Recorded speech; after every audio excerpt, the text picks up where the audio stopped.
कोई बच्चा जिसकी पहली दूसरी तीसरी क्लास हो।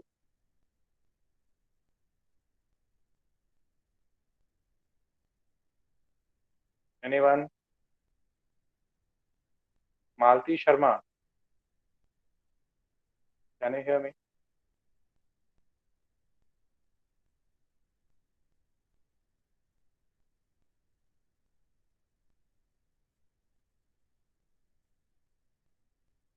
मेरी आवाज आ रही है ना सभी बच्चों को?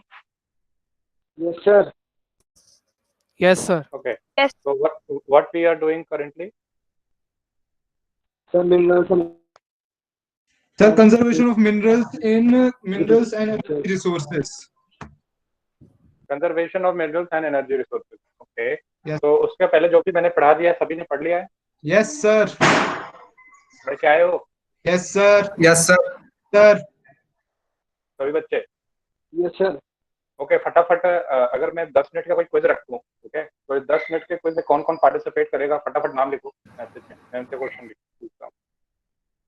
ऐसे होना तो सभी को चाहिए, but let's see how many of you are there. और कैमरा स्विच ऑन करके बोलना होगा। Sir, I'll try. देखते हैं। मनीष शाह, उदय, आदित्य, वैभव। वैभव ने 2 बार लिखा है। Okay. बाकी बच्चे? सर हाँ बताओ आदित्य। सर अभी कौन सा चैप्टर चल रहा है sir? Minerals and energy resources. Okay sir. मतलब आपको अभी पता ही नहीं है तो फिर आप कैसे सर मैं था नहीं सर लास्ट की क्लासेस में, सर एग्जाम थे। सर मेरे भी सर एग्जाम स्टडी थे सर, मैं भी नहीं था। ओके, कोई बात नहीं, इसीलिए मैं सिलेक्टिवली कह सर रहा आज ही हूँ खत्म हुआ है। कौन से इतने बच्चे हैं जो कि पार्टिसिपेट करना चाहेंगे। मैं ये नहीं कह रहा हूँ कि आप सभी लोग करो, क्योंकि हम लोग तो सर डेटा SSC तो का अच्छा रिवाइज चला करेंगे गया। ही, रिवाइज तो करेंगे ही डेटा। तो मैं जानना चाहूंगा कौन से ऐसे बच्चे हैं जो मेरे साथ उस पर पार्टिसिपेट करेंगे। 4 बच्चे ऐसे हैं जो कि पार्टिसिपेट करेंगे, बाकी बच्चों का पता नहीं क्या है।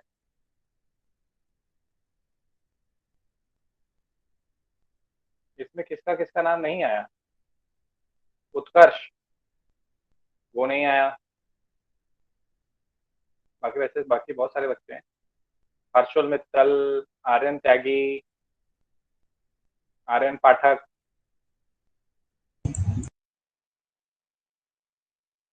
सौम्या आहूजा,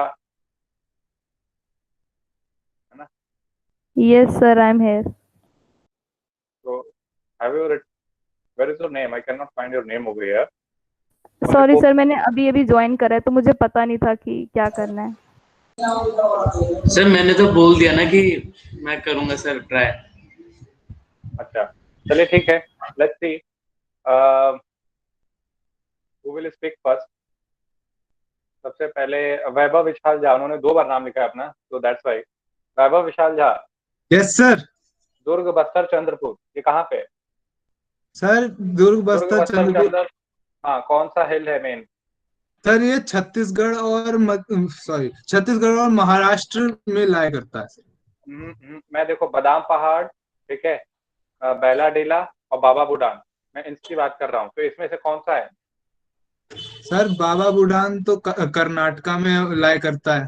चलो ठीक है, अब रहने दो। आर्यन पाठक, आप बताओ।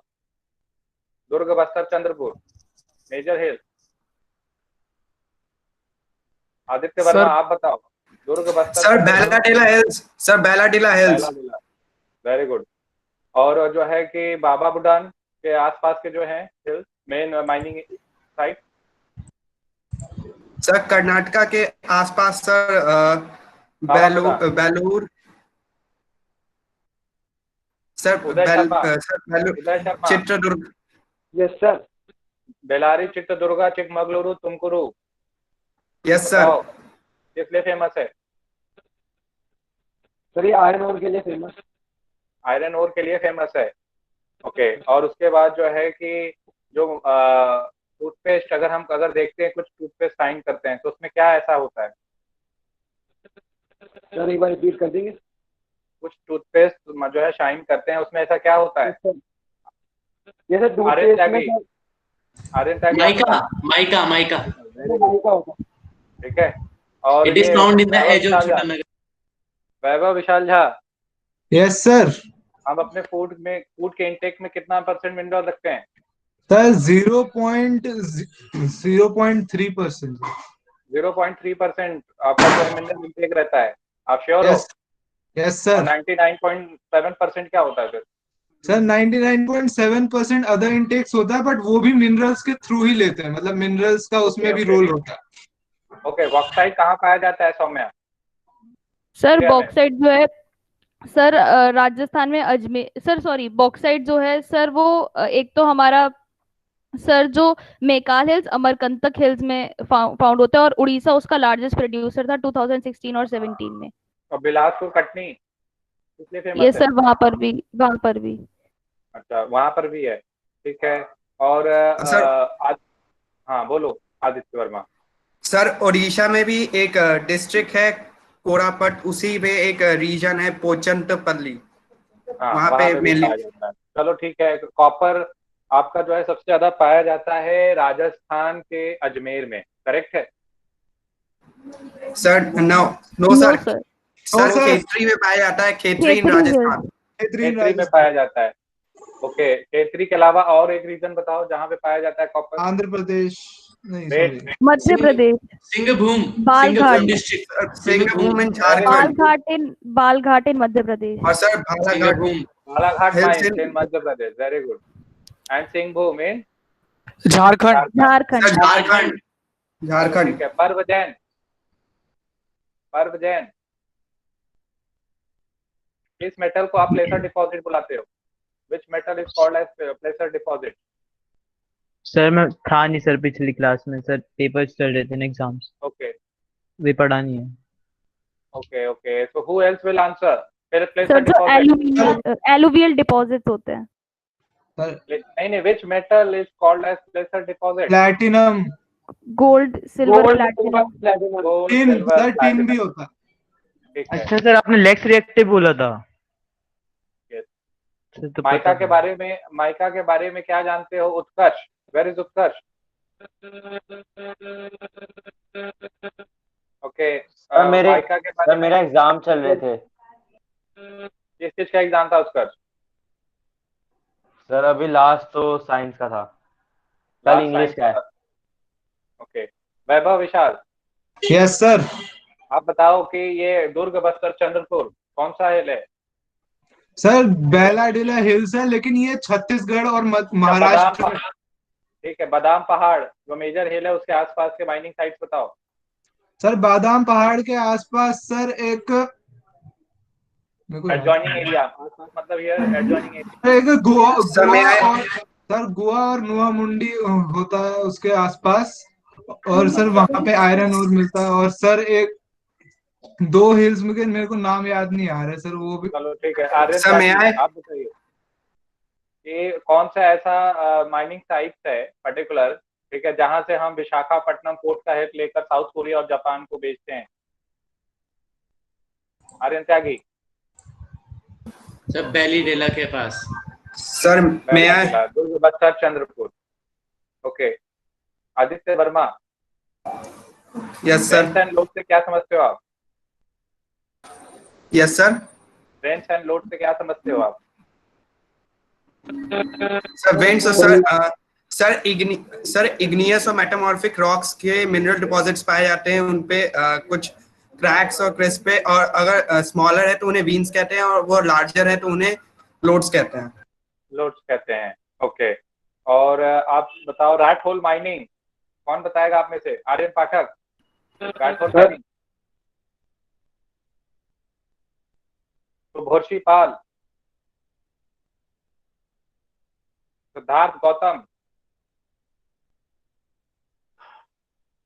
ठीक है। ल्यूकवार्म रिस्पॉन्स है आप लोगों का। You all are not studying well, कुछ ही बच्चे बस पढ़ रहे हैं। सर मैं सर मैं अब तो आंसर मिल ही गया होगा, मुझे तुरंत नहीं आंसर सर। सुनना था। सर तुरंत तो मैं फिर म्यूट करके बोल। हाँ उदय, आप कुछ कह रहे हो? उदय बताओ, कौन सा सीमेंट इंडस्ट्री में किस चीज को हम रॉ मटेरियल के तौर पे यूज करते हैं? जो अभी तक पढ़ा है आपने? Sir mica. Mica, very good. कहाँ पढ़ा है ये मैंने कि माइका को यूज किया जाता है सर सीमेंट? माइका तो डायलेक्ट्रिक होता है सर। Sir bauxite bauxite. हाँ, बॉक्साइट। ये लो सौम्या, नहीं पता? नहीं सर, एक बार रिपीट कर दीजिए, आपकी आवाज नहीं आ रही। सीमेंट इंडस्ट्री में as a raw material use होता है, क्या है? लाइमस्टोन। सर मैं आए limestone. Sir limestone. Limestone use होता है। चलो ठीक है, डेटा है कई सारे, मैं नेक्स्ट क्लास में फिर ऐसे पूछूंगा वो कि आप तो बच्चे सर ये आयरन इंडस्ट्रीज में भी यूज होता है ब्लास्ट फर्नेसेस के लिए। हाँ, स्लरी आयरन और की तरह यूज होता है। चलिए now let's move on to our topic. आज हम लोगों को स्टार्ट करना है कंजर्वेशन ऑफ मिनरल्स। तो I think this book is visible to everyone right now. Yes sir, it is visible. Yes sir. Okay, तो यहाँ पे आते हैं हम लोग। Copper we did, we completed limestone done, filler industry done. Now conservation of minerals. Okay, तो conservation of minerals में आप देखोगे we already have a discussion, we did a discussion over it, but still we need to know that how we can conserve minerals. So you know that it's a non-renewable resource, considered as non-renewable. I told you the reason why it's considered as non-renewable. Okay, and the total volume of the workable, here you will find a term, कि जो total volume है workable minerals का, it is very insignificant fraction, present in a insignificant fraction. क्या है? 1% of the earth's crust. जब मैंने पिछली class start की थी उसी में ही मैंने ये चीज आपको बता दी। तो लोगों का अभी तक मैंने कुछ नहीं पढ़ाया है सुबोर्शी। एंड इंडस्ट्री एग्रीकल्चर का स्ट्रॉन्ग डिपेंडेंस होता है आपका किस पे? मिनरल्स पे। ठीक है, हम लोग वन वे और दी अदर आप देखोगे तो आपने पढ़ा होगा, पिछले ही क्लास में मैंने बताया, it plays a vital role, indispensable part. ठीक है, कौन सा part? indispensable part in our life. ठीक है, we are surrounded by different kind of minerals. okay, और जो इसका फॉर्मेशन है lot of time means millions of years लगते हैं, और इतना स्लो है रेप्लेनिशमेंट का प्रोसेस कि हम इसे क्या बुलाते हैं? नॉन रिन्यूएबल, फाइनाइट है। हालांकि है रिन्यूएबल है, but it will take millions of years. we will call it finite and non renewable. अब जब ये finite and non renewable कह रहे हैं तो it means we have a limited resource of minerals available. ठीक है, तो इस मिनरल्स को हम क्या कर सकते हैं? इस मिनरल को हम रीयूज, रिसाइकल। कुछ आर वगैरह पढ़ा है आपने? Yes, sir. 5 hours. Yes, sir. 5 hours. हाँ, सर 7th क्लास में 5 hours था। था। कौन सा है? Sir renew, reuse, sir reduce, Recycle. Reuse, recycle, generate, regenerate. तो इस तरीके से आपको, यस करेक्ट। ओके, तो आपको ये आज का इस्तेमाल करना होगा। ठीक है, अंडरलाइन पार्ट को ही आप क्या करेंगे? सॉरी, मैं क्या कह रहा था? आर के बारे में। तो ये आर के बारे में आप इसमें यहाँ पे डिस्कस करेंगे। अभी रिसेंटली सैंपल पेपर रिलीज कर दिया है सीबीएसई ने, आप सभी ने देखा उसे? Yes sir. नो सर, ओ सर देख लिया सर। No sir. नहीं देखा भाई? सर क्या फायदा उसे देखने का, पहले सिलेबस तो कंप्लीट हो जाए। जो कराए हैं अभी तक उनको अटेम्प्ट करा था सर। काफी दुखी हो। देखो, आप लोगों ने अगर ये पेपर आप देखो तो एक्ट ऑफ यूनियन आप लोगों को बताया है। यस सर, सॉल्व भी किया सर। यस सर, ये दोनों बताया है। सर इसका डी होगा treaty of Constantinople. Yes sir. Sir 5th का 8। ये सभी लोग अपना माइक पहले म्यूट करो। First of all mute yourself. ये देखो, शिफ्टिंग कल्टीवेशन, प्रिमिटिव कल्टीवेशन हम लोगों ने डिस्कस किया था, मैंने बताया भी था कि इंपॉर्टेंट है एनटीएससी के पॉइंट ऑफ व्यू से। हालांकि मैंने कहा था देखो यहाँ सीबीएसई में भी पूछ रहे हैं, ये भी देखो मैंने एनटीएससी के पॉइंट ऑफ व्यू से कराया। ठीक है, सीबीएसई में भी पूछ रहे हैं। आप लोगों ने ये डिफरेंट सॉइल को पढ़ा होगा, कौन सा सॉइल है, कौन बताएगा? Sandy soil, sir sand soil, sir arid soil. Sir मैंने एरिड बोला था, सर मैंने एरिड बोला था। यस, तो इसी तरीके से अब ये देखो, ये वाला पोर्शन भी देख लेते हैं, ठीक है। इसमें मैंने बताया था average income is not economy के फर्स्ट चैप्टर में कंट्री है। हाँ, सर कंट्री है। अब देखो, अब ओवरऑल जो आप लोगों ने पढ़ा, हम लोग अभी एजर्शन एंड रीजंस वाले भी क्वेश्चन इसमें करेंगे, ठीक है। आप लोगों ने जो अभी तक पढ़ा है, जो सबसे ज्यादा सिग्निफिकेंट रोल प्ले करेगा आपके एग्जामिनेशन में, वो है सेक्शन 3, जो कि नया है, ठीक है। क्या मैंने आप लोगों को इसकी रीडिंग कराई है? बताओ पहले। Yes sir. Yes yes sir. Yes sir, yes sir कराई है।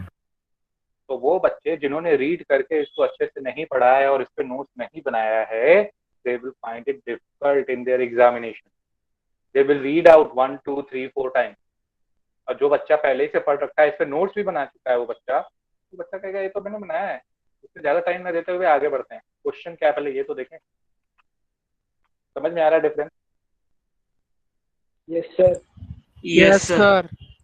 हाँ, तो सेक्शन सी आपको जो हेल्प करेगा, तो मैंने जो आपको रीड करके कराता हूँ वो वहाँ पे आपको हेल्प हो जाएगा, ठीक है। आप इजीली इसको कर पाएंगे, और जरूरी नहीं है कि सारे क्वेश्चन इसी से बेस्ड हों, जैसे कि आप इंग्लिश में देखते हो सीन अनसीन पैसेज, ऐसा नहीं है, ओके। तो जितने भी चैप्टर्स हैं, जितने भी चैप्टर्स में पढ़ा रहा हूँ, रीडिंग करा रहा हूँ, उसके नोट्स बनाइए प्रॉपर तरीके से, ताकि आपका एग्जाम बहुत अच्छे से जाए।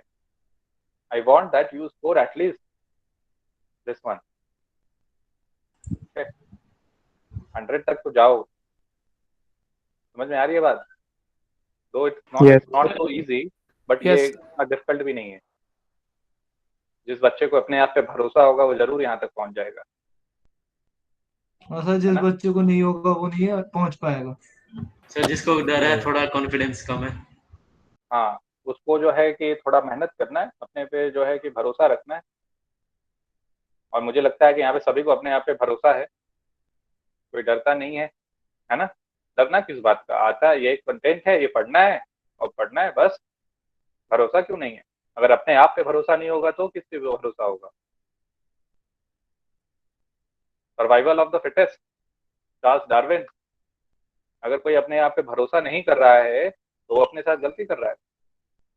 थ्योरी ऑफ, कौन सा थ्योरी है चार्ल्स डार्विन का? Herbert and Spencer, theory of existence, theory of evolution and natural selection,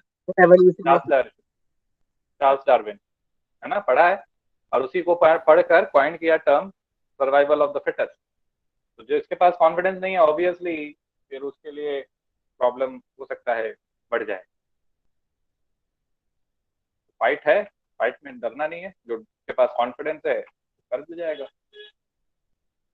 अपने आप पे भरोसा करना सबसे बड़ी बात है। चलिए, यह मैंने थोड़ा सा डिस्कस कर लिया, हम लोग डिस्कस करेंगे फिर बाद में भी पेपर को। हम लोग अपने कंटेंट पे आ जाते हैं जहाँ पे हम लोग थे, ठीक है। तो ये 5 आवर्स के बारे में डिस्कशन हो रहा था, तो हमें इसको क्या करना है, इसी के थ्रू अपने मिनरल्स को कंजर्व करना है, बिकॉज वो फाइनाइट है, ठीक है। A day will come when we will lose out all this qualitative, all this minerals we can, if we will not take precautionary measures, ठीक है। अब हमें क्या करना है, हमें सब्स्टिट्यूट यूज करना है। जो अब मैंने आपको बताया आर के बारे में, जो आप उसको एक्सप्लेन कर रहे थे, रीयूज, रीयूज, रिसाइकल, है ना। इस मेथडोलॉजी के साथ क्या करना है, हमें चीजों का इस्तेमाल करना है। और वो मैनर क्या होना चाहिए, सस्टेनेबल। आपने पढ़ा है कि resources are enough, there is enough for everybody's need and not for anybody's greed, है ना। तो हमें रिसोर्सेज का कुछ इस तरीके से इस्तेमाल करना है कि हमारा भी काम चल जाए, एनवायरनमेंट भी प्रोटेक्टेड हो, और फ्यूचर जनरेशन की भी रिक्वायरमेंट फुलफिल हो जाए।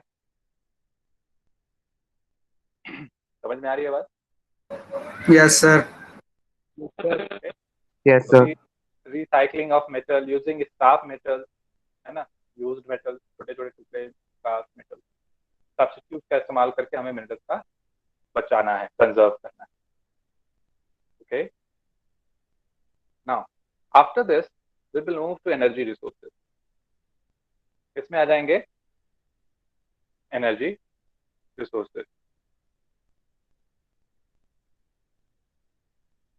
दिख रहा है सभी को? Yes sir. Yes sir. Energy resources में अब आप जानते हो एनर्जी की भी आपका किसमें कोल, आ जाएगा? पेट्रोलियम। कोल, पेट्रोलियम, नेचुरल गैस, है ना। तो एनर्जी के बारे में अगर आप देखोगे, चलो ये तो मैंने आपको बता दिया, आपने किसी ने अपने से बता दिया तो मैंने वो राइट डाउन कर दिया। एनर्जी को अगर आप देखो तो यहाँ पे डिमार्केट आप 2 वेज में करोगे, ठीक है। एनर्जी को प्रॉपरली अगर आपको पढ़ना है तो उसको डिमार्केट करो 2 वे। पहला होगा कन्वेंशनल, दूसरा होगा non conventional. Conventional and non conventional नाम सुना होगा आप लोगों ने, यस पढ़ा सर। भी होगा। यस अब sir. Yes Yes, sir, sir. Example क्या? 8th क्लास में पढ़ाते हैं। अब इसमें एग्जाम्पल अगर आप देखें तो कन्वेंशनल में क्या आ जाएगा? कोल, कोल और पेट्रोलियम, Anthracite. फॉसिल फ्यूल और पाउडर और यस। मुझे आवाजें कम आ रही हैं, ये साइंस का टॉपिक है आपका। Coal, fossil fuel, powder, petroleum, petroleum. ये क्या है?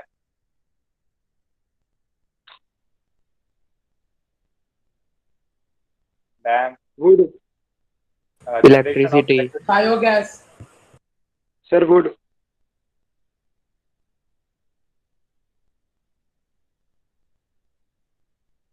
Powder, firewood. Biogas. Biogas, generation of Electricity. ठीक है। इसमें दोनों आपका आ जाएगा, हाइडल वाला भी, थर्मल वाला। थर्मल जो कोल का यूज करके है। तो इस तरीके से एनर्जी का हम, ये कन्वेंशनल वे है यूज करने का। नॉन कन्वेंशनल आप जानते हो, solar energy, wind energy, energy, और क्या है? Solar tidal energy, nuclear energy, atomic energy. में आ गया ना, न्यूक्लियर में, Hydroelectric energy. ठीक है। तो ये सारे डिफरेंट मीन्स हैं, हम लोग इसको भी पढ़ेंगे।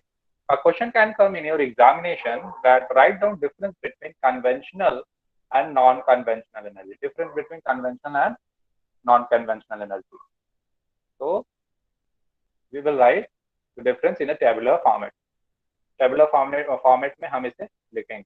मैंने तो ऐसे यहाँ पे बना दिया है, आप इसे टेबल फॉर्मेट में बनाएंगे और इसको एक्सप्लेन करेंगे, ठीक है। पहले जैसे यूज होता था वो कन्वेंशनल, आज के डेट में जो नॉन कन्वेंशनल वे में, non conventional sources of energy पे हमारा जो है डिपेंडेंस अब बढ़ रहा है, ठीक है। We are trying to move towards non conventional source of energy, ठीक है। बट अभी भी मेन जो डिपेंडेंस हमारा कन्वेंशनल पे ही है in fact, but we are trying to move on to this platform. और ये इको फ्रेंडली भी है, एनवायरमेंटल फ्रेंडली, इको फ्रेंडली, है ना। And the way climate is being change over a period of time, ठीक है, we can notice how climate and global warming is a burning issue right now. So these are the methods, these are the ways to which we can protect our environment. Sustainable development की अगर बात की गई, wait, if I am explaining something, listen for a while. तो हम लोग अगर sustainable development की बात कर रहे हैं तो वी शुड, मैंने आपको सस्टेनेबल डेवलपमेंट डिफाइन भी किया था, environment protection and keeping the needs of, keeping in future generations, future generation, the needs of future generation. तो एनवायरमेंट को प्रोटेक्ट करना, तो एनवायरमेंट को प्रोटेक्ट करने का जो वे है वो ये, ऑब्वियसली जब हम इस वे पे जाएंगे तो कहीं ना कहीं इसमें फ्यूचर जनरेशन के लिए रिसोर्सेज अवेलेबल होंगे, पर्टिकुलरली दिस वन, ओके। वो उनको अपने दूसरे मेथड में और दूसरे वे में उसका इस्तेमाल कर सकते हैं, ओके। इंडिया में आप देखो तो still lack of not lack of, you will find maximum women are dependent on conventional source of energy for their livelihood. ठीक है, खाना पकाने के लिए आप देखोगे गांव में क्या करती हैं, वो चूल्हे पे काम करती हैं, वहां पे काऊ डंग एंड फ्यूल वुड का इस्तेमाल करती हैं। ठीक है, जिससे कि जो पोल्यूशन, ठीक है, वहां पे हार्मफुल गैस, आप देखो अगर कभी गए होंगे तो आपने शायद देखा भी होगा, वहां पे धुएं होते हैं, वो धुआं जो है कि कहीं ना कहीं उनके बॉडी को हार्म पहुंचाता है। ठीक है, साथ ही साथ इन कन्वेंशनल सोर्स ऑफ एनर्जी के यूज से, ठीक है, ये काऊ डंग एंड फ्यूल वुड के यूज से कहीं ना कहीं फॉरेस्ट पे भी इम्पैक्ट पड़ता है। ठीक है, मैन्योर्स का जो है कि कमी हो जाती है, काऊ डंग का आप इस्तेमाल कर सकते हैं as a manure in agricultural field, तो ये इम्पैक्ट है। ठीक है, तो विमेन के इस सफरिंग को कम करने के लिए you might have heard about Ujjwala Yojana. Yes sir. Narendra Modi ने सर एलपीजी उज्ज्वला योजना। तो ये सारी चीजें हैं। चलिए अभी हम लोग इस पे आते हैं, पहले कंटेंट स्टार्ट करते हैं। सर ये आप समझ गए, ये एनर्जी रिसोर्सेज के बारे में आप जानते हैं, इसको रीड करना है। Yes sir. Sir energy resources वो बोल रहा है। किसी का डाउट था जो मैं पढ़ा रहा था, बता दो क्या डाउट है। सर मैं कह रहा सर डेफिनेशन क्या होती है कन्वेंशनल की और नॉन कन्वेंशनल की? Okay, conventional source include this. Okay, what is the definition? Can anyone have a definition? Can anyone define conventional and non-conventional sources of energy?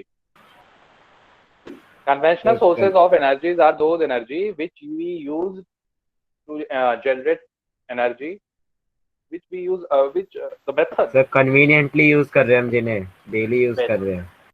Conventional use in earlier times. which we use earlier time. Okay, which we are using conventionally from earlier times. We are using it now. It has become a matter of debate that whether we should continue with this or not. Okay, so in short, you will write the conventional source of energies are those energies which we are using from ancient times. Past time. और ये past tense का ancient ज्यादा हो जाएगा, past tense. Sir Yes. Sir आपने conventional में hydro electrical energy भी लिखा है? Yes. सर क्यों सर? हाइड्रो इलेक्ट्रिकल एनर्जी को कन्वेंशनल, क्योंकि कन्वेंशनल है, that's why. Sir Conventional source of वो energy. पहले से इस्तेमाल नहीं कर रहे हैं, मतलब एंशिएंट टाइम से। Not ancient time. Okay, but okay, listen. I told you ancient time. Don't use ancient time. Hundreds of years. ऐसे लिखो. Not ancient time. Sir Actually, what happened? Energy की requirement कब से start हुई है? If you will look at the pattern, you will find that more or less after industrial revolution. Okay, the concept of urbanization came into existence, and more or less after that, the uses of energy increased dramatically. Okay, so you will say that from hundreds of years, 300-400 back, ऐसे भी कह सकते हो। तो इस तरीके से आप इसको ancient time will be not, ancient time will be incorrect over here. Don't write ancient. Yes. Sir जैसे एसएसटी की बुक में लिखा है कि जो विंड एनर्जी है वो नॉन कन्वेंशनल में आएगी, बट अगर साइंस की बुक में देखो तो उसमें ये था कि जो विंड एनर्जी है वो कन्वेंशनल में आएगी, बट वो है इम्प्रूव टेक्नोलॉजी के अकॉर्डिंग उसमें है, और नॉन कन्वेंशनल में आएगी solar, ocean, nuclear and geothermal. अच्छा, विंड एनर्जी को उसमें बताया है नॉन कन्वेंशनल और कन्वेंशनल बताया गया है। कन्वेंशनल, यस सर, उसमें था improvement in technology for using this energy, और फिर विंड एनर्जी भी एग्जांपल है उसमें। एक बार फिर से रिपीट करो, आपकी आवाज ब्रेक हो रही थी बीच में, एक बार फिर से लाउडर एक्सप्लेन करो। सर साइंस की बुक में ये हेडिंग है improvement in technology for using conventional source of energy, और उसके अंदर एग्जांपल बायोगैस और विंड एनर्जी का है। ओके, तो उसमें ये क्लियरली कहाँ डिमार्केट कर दिया कि ये conventional source of energy? Sir ये तो, वरना सर वो नॉन कन्वेंशनल में एग्जांपल आना चाहिए ना। ये इसमें लिखा है मतलब कन्वेंशनल में है बट वो इम्प्रूव्ड है थोड़े से सर, कन्वेंशनली कन्वेंशनल में है, इम्प्रूव्ड है, तो मोर और less we consider in non conventional. ठीक है, नॉन कन्वेंशनल में हम देखते हैं वो वे ऑफ वे को हम इंक्लूड करते हैं जिससे कि हम इन्वायरमेंटल फ्रेंडली एनर्जी को क्या कर सकते हैं, प्रोवाइड कर सकते हैं या जनरेट कर सकते हैं, एनर्जी जनरेट होती है। तो नॉन कन्वेंशनल में वो सारे एनर्जी होंगे जो कि इन्वायरमेंटल फ्रेंडली हैं। और बायोगैस की अगर बात करें और ये विंड एनर्जी की, तो इसमें बहुत ज्यादा टाइम नहीं हुआ है। आई थिंक इससे ज्यादा पुराना आपका फायरवुड, कैटल डंग बहुत है, जो है बहुत पहले से फायरवुड कैटल डंग यूज हो रहा है। कोल, पेट्रोलियम, नेचुरल गैस, ये तो आपका 400 साल से पहले, 300-400 इंडस्ट्रियल रेवोल्यूशन के टाइम पीरियड जो है 1730s 40s, उसी से जो है कि ये फिर इंक्रीज हुआ है। तो आई थिंक कि जब टाइम्स में टेक्नोलॉजी इवॉल्व हुई over a period of time, ठीक है, तब जाके डिफरेंट फॉर्म्स, डिफरेंट वेज निकाले गए कैसे एनर्जी प्रोड्यूस करना है। उसमें विंड एनर्जी सबसे इन सभी के बाद ही आया होगा, क्योंकि सबसे पहले तो नेचुरल रिसोर्सेज को ही लोग क्या किया, लोगों ने यूज करना शुरू किया है। तो एक काम करिए, you will go back, you will search out, ठीक है, कि from which country, from where, ठीक है, वी स्टार्टेड जनरेटिंग इलेक्ट्रिसिटी और energy with the help of it. ठीक है, you will get your answer. समझ में आई बात? अब उसमें साइंस में लिख दिया है, डिमार्केट कर दिया गया है, बट उसमें ये भी टर्म भी तो देखो, इम्प्रूव टेक्नोलॉजी भी है ना? Yes sir. कहीं ना कहीं ये नॉन कन्वेंशनल में होना चाहिए। अब अपने टीचर से आप, और इसमें भाई साइंस में दिया है, तुमसे डिस्कस कर लीजिए, ठीक है। But in case of geography you will clearly demarcate that it's a part of non conventional energy. ठीक है, दिख रहा है आपको? Sir yes sir. चलो, यस, तो मैं क्या कह रहा था, कन्वेंशनल नॉन कन्वेंशनल समझ में आया सभी बच्चों को यहाँ पे? Yes sir. Yes sir. Yes sir. किसी बच्चे का कोई डाउट है, कुछ एडिशनल पूछना है तो पूछ सकते हैं। सर सर यहाँ पे एनर्जी का मतलब इलेक्ट्रिसिटी से या फिर मतलब हर टाइप ऑफ एनर्जी, मतलब हीट भी और मैकेनिक, कुछ भी। एनर्जी मीन्स एनर्जी, इलेक्ट्रिसिटी मैंने पर्टिकुलर बता दिया। ओके, ठीक है, एनर्जी मीन्स एनर्जी।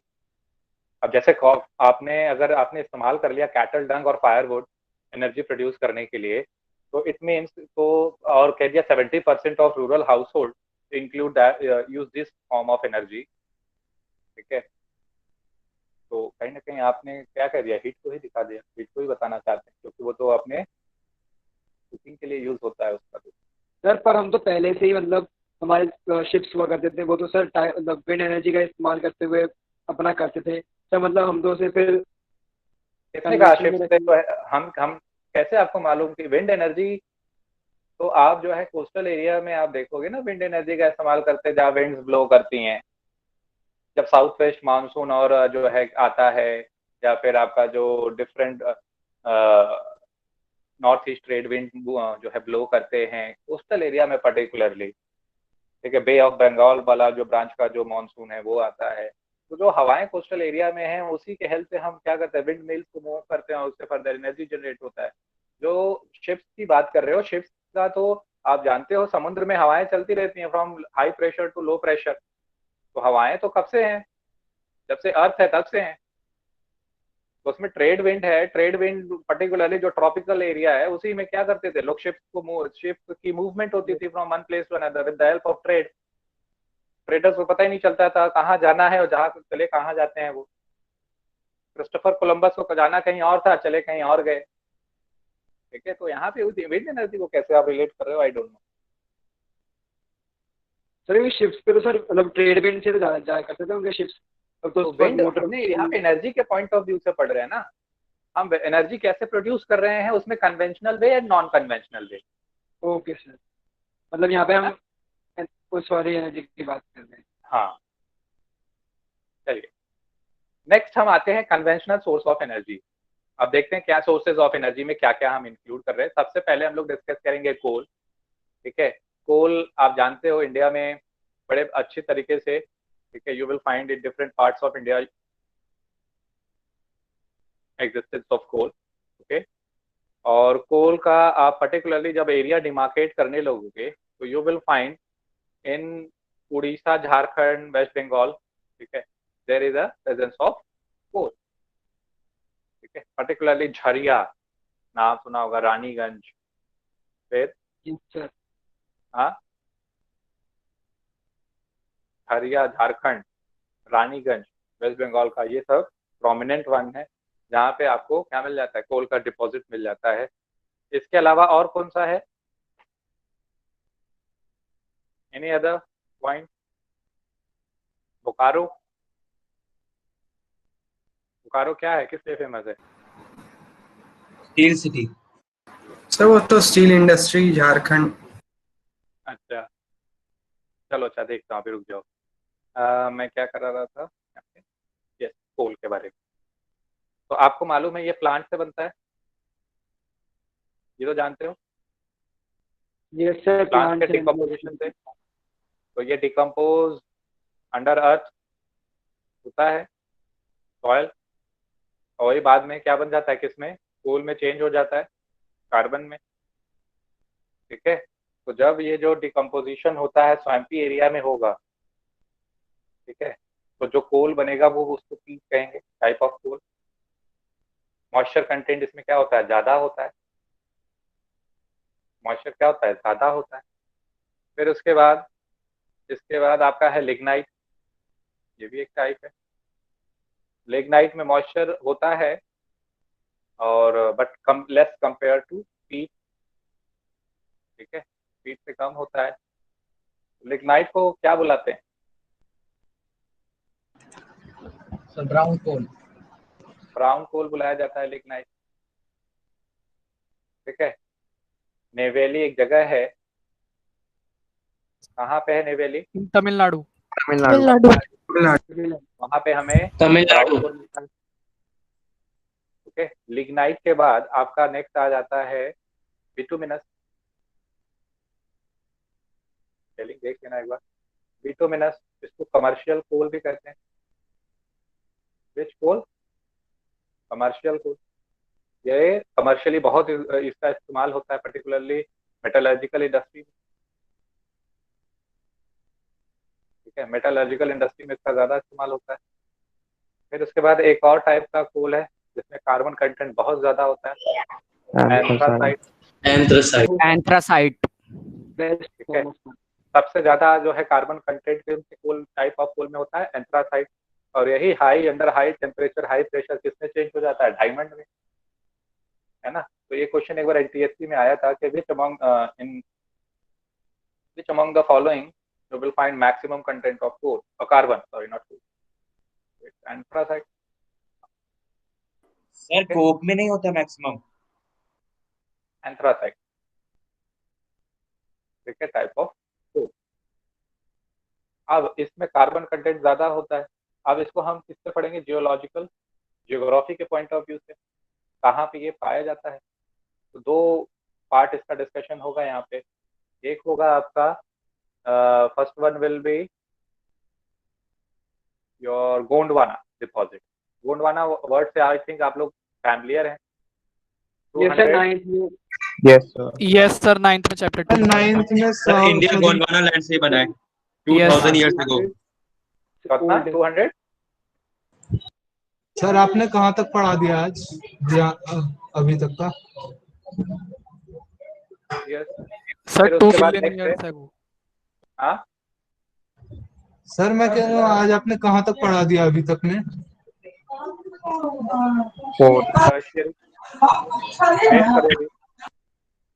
टर्शरी में 55। ये 200 मिलियन सही है ना? यस सर, यही है बुक में। Yes sir. Yes sir. Million years, ठीक है। ये आपको टर्शरी का डिपॉजिट आपको मिल जाएगा नॉर्थ ईस्टर्न रीजन। वैभव विशाल झा, मैं अभी कोल पढ़ा रहा हूँ, ठीक है। सर मेरा इंटरनेट बिल्कुल एकदम ड्रॉप कर गया था, मैं बहुत मुश्किल से इंटरनेट दोबारा से लेके आया। कोई बात नहीं, तो आप देख लेना, रिकॉर्डेड लेक्चर्स आपको मिलेंगे तो देख लेना। फिर गोंडवाना डिपॉजिट हम पढ़ेंगे कहाँ पे है, फिर टर्शरी डिपॉजिट पढ़ेंगे। आपके ज्योग्राफी के पॉइंट ऑफ व्यू से यही तो मेन पढ़ना है कि इसका डिपोजिशन कहाँ पे है ना। ये सारी चीजें तो हो सकता है आपके एनटीएससी के पॉइंट ऑफ व्यू में से हैं, और हो सकता है एनटीएससी में पूछा जाए, और कुछ कहा नहीं जा सकता, सीबीएसई में भी पूछ सकते हैं जिस तरीके से क्वेश्चन पेपर अब सेट हो रहा है।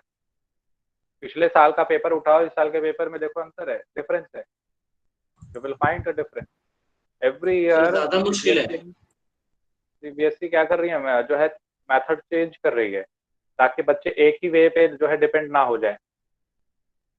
सर हाँ सर, आपने भी गोंडवाना और टर्शरी में मतलब उसमें मतलब है कैसा? अच्छा, डिफरेंस पूछ रहे हो गोंडवाना एंड टर्शरी का? तो मतलब आपने वो मतलब है क्या, मतलब गोंडवाना लैंड तो पता है सर, मतलब उसका यहाँ पे कोल में क्या है? गोंडवाना लैंड है ना, गोंडवाना लैंड में आपको ये कोल पाया जाता है, गोंडवाना डिपॉजिट इसको ऐसे कहो। चलो, tertiary deposit, tertiary time period geological time period है।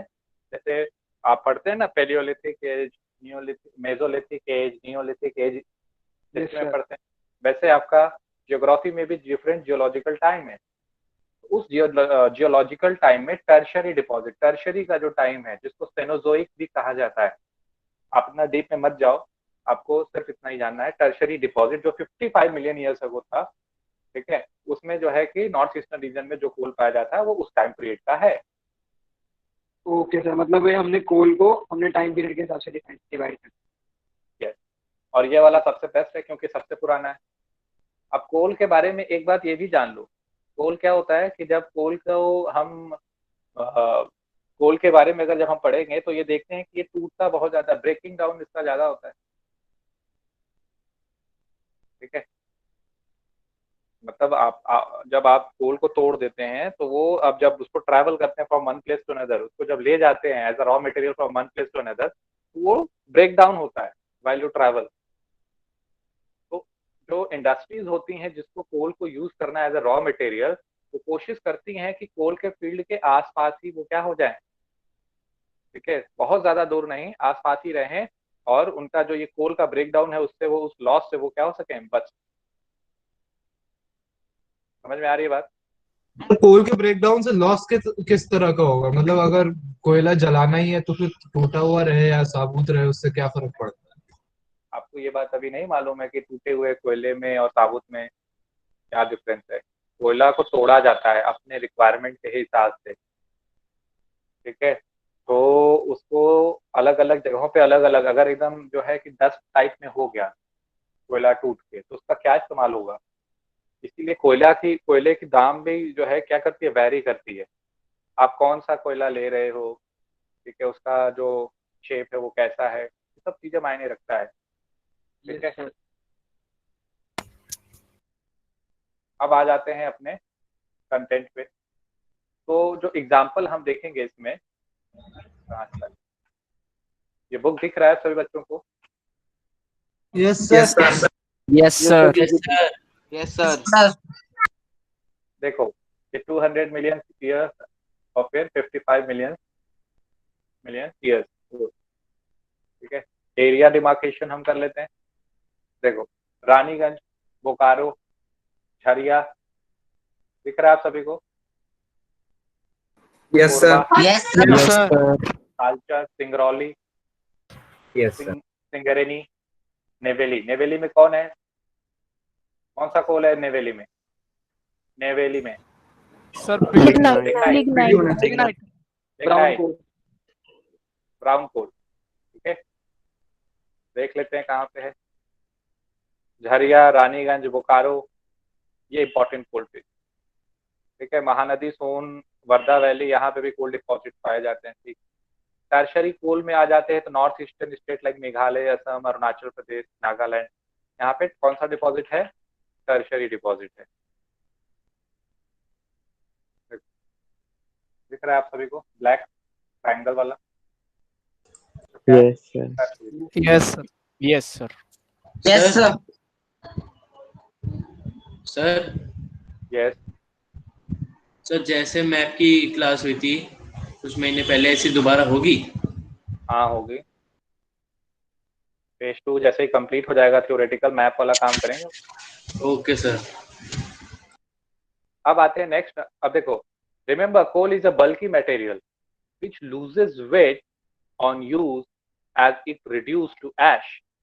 तो ऑब्वियसली जब वो उसका वेट क्या हो जाएगा, जब टूट जाएगा तो वेट लॉस होगा. So hence, heavy industries and thermal power plants or stations are located on or near the coal field. Okay. Yes, sir. Yes, Yes, sir. sir. So this is about coal. Read कर लो Yes, कोई एक sir. बच्चा. Who will read? Someone. देखो lignite के बारे में चलो read कर लेना आप लोग, क्योंकि ये सीबीएसई नहीं है, तो इसीलिए लिग्नाइट को देख लो. लो ग्रेड ब्राउन कोल है, नेवेली इन तमिलनाडु. एनटीएससी में पूछा गया क्वेश्चन है, सर तो याद रखिएगा. ठीक है. और फिर उसके बाद जो कोल buried deep and subjected to increased temperature is known as bituminous coal. Commercial coal भी कहा जाता है, हालांकि लिखा नहीं है कहीं पे, but yes it is also known as commercial coal. Anthracite highest quality hard coal. ठीक है, हाईएस्ट क्वालिटी है किसका? Hard coal. तो ये याद रखिएगा आप लोग. नेक्स्ट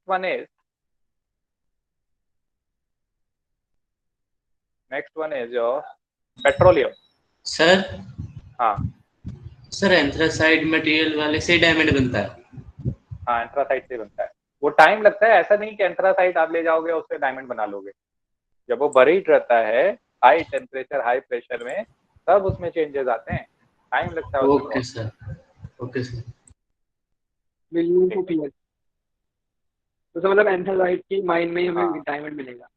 आप कोल में ही देखो, आपको कहते हैं ना कहावत भी है, कोयले में हीरा मिल गया, ऐसा कुछ. यार मुझे नहीं मालूम, पर ऐसा कहा जाता है शायद. ठीक है. तो पेट्रोलियम में अब आ जाते हैं नेक्स्ट फॉसिल फ्यूल. नेक्स्ट जो है इंपॉर्टेंट आपका क्या है? Conventional source of energy after coal. Okay. अब जो आप देखोगे पेट्रोलियम का इस्तेमाल हम हीट, लाइटनिंग, लुब्रिकेंट, मशीनरी में रॉ मटेरियल के तौर पे करते हैं. अलग अलग इंडस्ट्रीज में, अलग अलग जगहों में पेट्रोलियम का यूज क्या होता है, अलग अलग तरीके से होता है. जो पेट्रोलियम के रिफाइनरीज हैं, they act as a nodal industries for synthetic textile, fertilisers and numerous chemical industry. Nodal industries मतलब कि ये अलग अलग जो है तरीके से इनको क्या कर रहे हैं, जोड़ते हैं. ठीक है. चाहे वो सिंथेटिक टेक्सटाइल हो, वहां पे भी जो है कि अपने इनके जो रॉ मटेरियल्स है, जानते हैं रिफाइनरीज से. फर्टिलाइजर्स में भी जाते हैं, न्यूमरस केमिकल इंडस्ट्रीज में भी जाते हैं. तो इसका कई सारा यूज है पेट्रोलियम का. और पेट्रोलियम का अगर प्रेजेंस देखो तो इंडिया में ज्यादा है या कम है? What you find? कम है. पेट्रोलियम का यूज यहाँ पे डिपोजिशन बहुत ज्यादा है या कम? सर कम है सर सर. कंपैरेटिवली कम है. सर सऊदी अरेबिया से कम है. सऊदी अरेबिया सबसे ज्यादा है. ठीक है. इंडिया में कम है. तो पेट्रोलियम का हम लगभग, आपको अगर आप देखो as per the data of India, हम अपने ओवरऑल पेट्रोलियम के रिक्वायरमेंट में 80% खरीदते हैं. क्या करते हैं? 80% खरीदते हैं. तो ये जो हम खरीदते हैं 80%, इससे हमें नुकसान होता है या फायदा होता है? नुकसान. नुकसान. क्या नुकसान होता है? नुकसान. नुकसान बताओ. सर हमारी करेंसी उनके पास जाएगी उधर. हाँ, तो हमारी करेंसी नहीं, जो वो फॉरेन फॉरेन एक्सचेंज है, करेंसी बेस्ड होगी. ठीक है, वो फॉरेन एक्सचेंज उनके पास चली जाएगी. ठीक है. हमारा मेन इनकम क्या है? Foreign exchange. हमें अपने इनकम को बचा के रखना है या उसको जो है खर्च कर देना है? बचा के रखना है. Yes sir. Yes sir. है ना. तो अब इसमें गोल्ड के डिपोजिशन में के बारे में थोड़ा सा देख लो इंडिया में. तो सपोज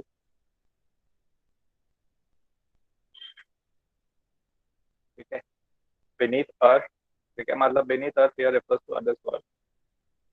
आप देख लो ये पोर्शन सिंक्लाइन कहलाता है और ये पोर्शन आपका एंटिंक्लाइन कहलाता है, डोम लाइक स्ट्रक्चर. ओके. तो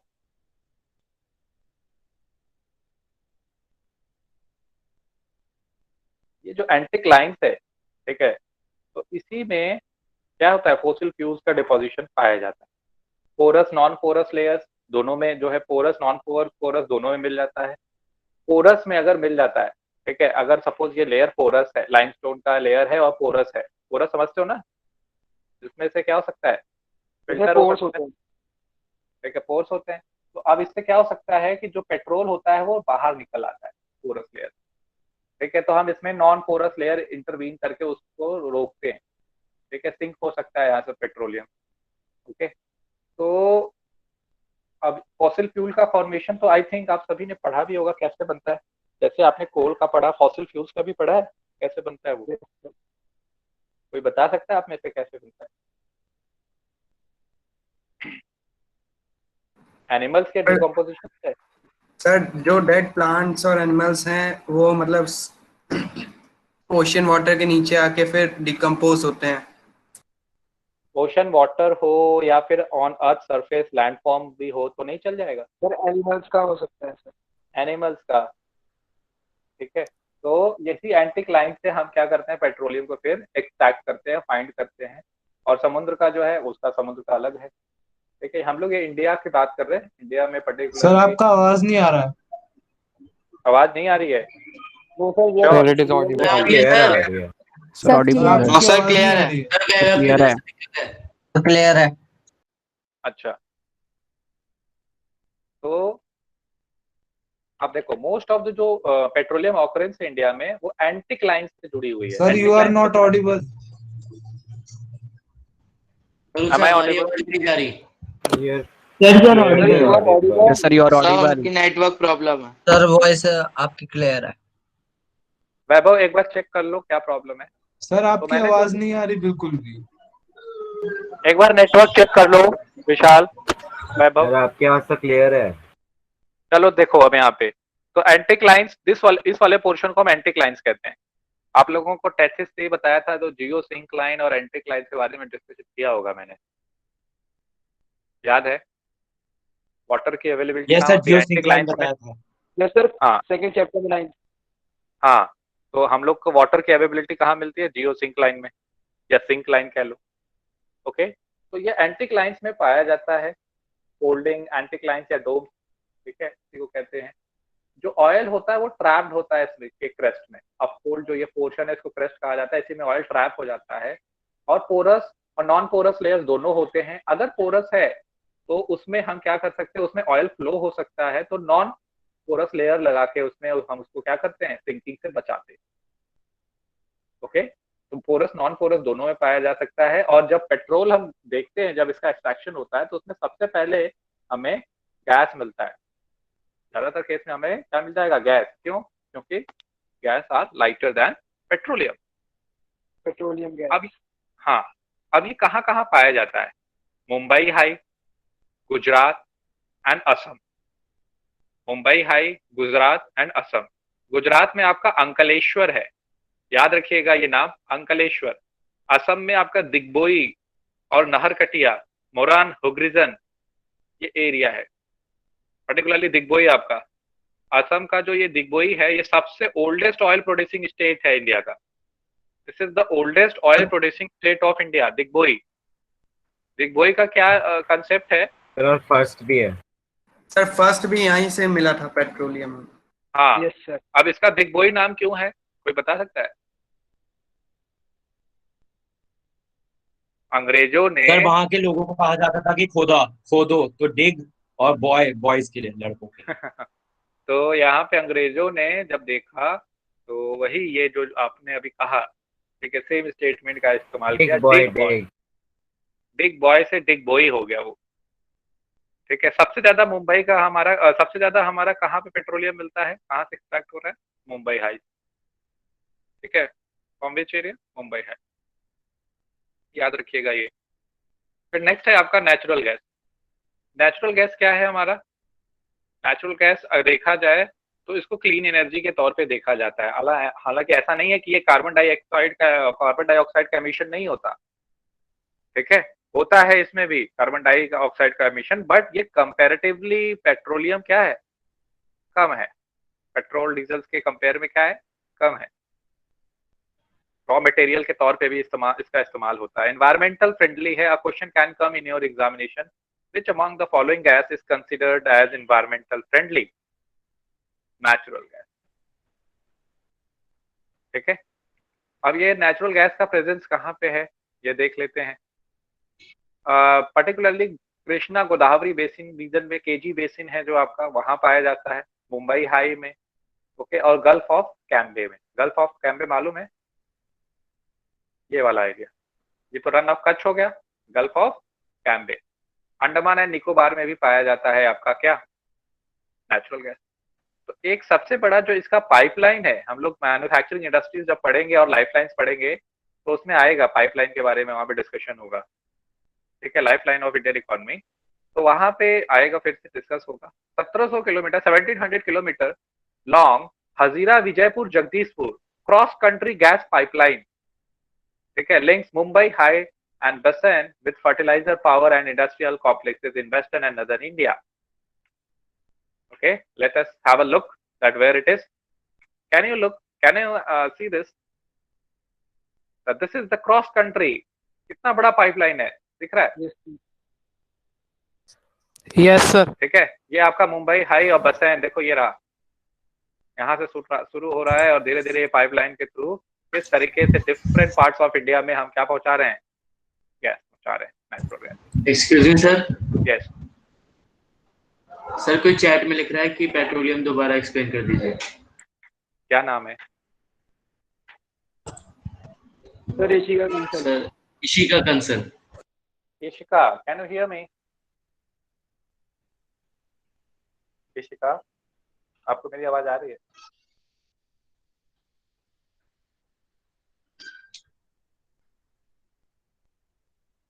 एंटीक्लाइन, वो चैट बॉक्स में बस लिखें सिंक्लाइन, एंटीक्लाइंस और सिंक्लाइन।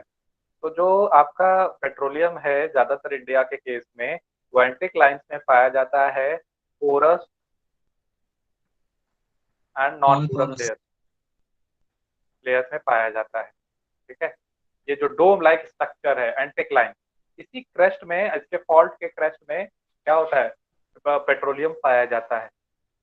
ओके, और जब अगर पोरस लेयर होता है तो हम उसमें एक नॉन पोरस लेयर इंटरवीन करके उसके सिंकिंग को रोकते हैं, क्योंकि पोरस लेयर से क्या हो सकता है, पेट्रोलियम सिंक कर सकता है।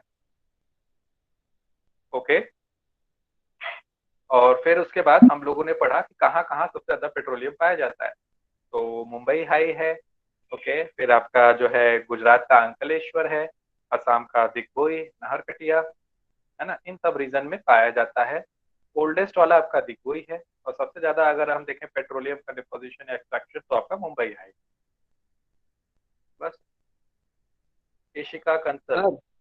Yes sir. क्लियर यस हुआ? सर। Yes sir.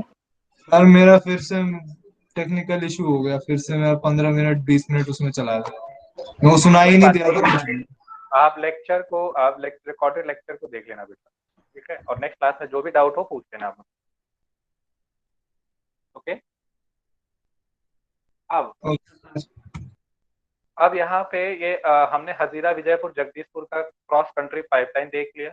इस तरीके से ये एक आर्टरी की तरह वर्क कर रहा है, ठीक है, for different industry in northern India.